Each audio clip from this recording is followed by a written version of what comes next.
বলছিলাম দুর্নীতিবাজ এক দেশের কথা। সেই দেশের অধিকাংশ মানুষ দুর্নীতি করত।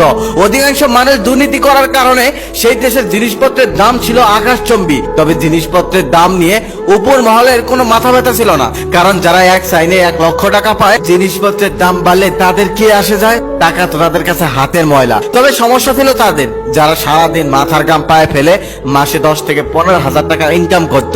মাস শেষে তারা যখন স্যালারি পেত, তখন কারেন্ট বিল, বাসা ভাড়া আর 2 সপ্তাহ বাজার করলে সব টাকা শেষ। মাসের প্রথম 15 দিন তারা কোন রকম চলতে পারত, আর বাকি 15 দিন না মরে বেঁচে থাকার মতো। সেই দেশের অধিকাংশ মানুষ ছিল বেকার। অধিকাংশ মানুষ বেকার থাকার কারণে যারা চাকরি করত তারাও শান্তিতে থাকতে পারত না, কারণ লোকের অভাব নেই। কোম্পানি মানুষকে যেমনি ইচ্ছা তেমনি খাটাতো, কেউ কিচ্ছু বলতে পারতো না। কিছু বললেই চাকরি চলে যাবে, চাকরির ভয়ে কেউ কিছু বলতো না। কোম্পানি তাদেরকে যেমনি ইচ্ছা তেমনি খাটিয়ে নিত। সেই দেশের শিক্ষিতরা বেকার হয়ে ঘুরে বেড়াতো, আর মূর্খরা বড় বড় দায়িত্ব নিয়ে বসে থাকতো, কারণ সেই দেশে মামা চাচা টাকার বল যার ছিল সেই চাকরি পেত, আর বাকিরা বাদামের মতো ঘুরে বেড়াতে হতো। কারণ একটাই, দুর্নীতি।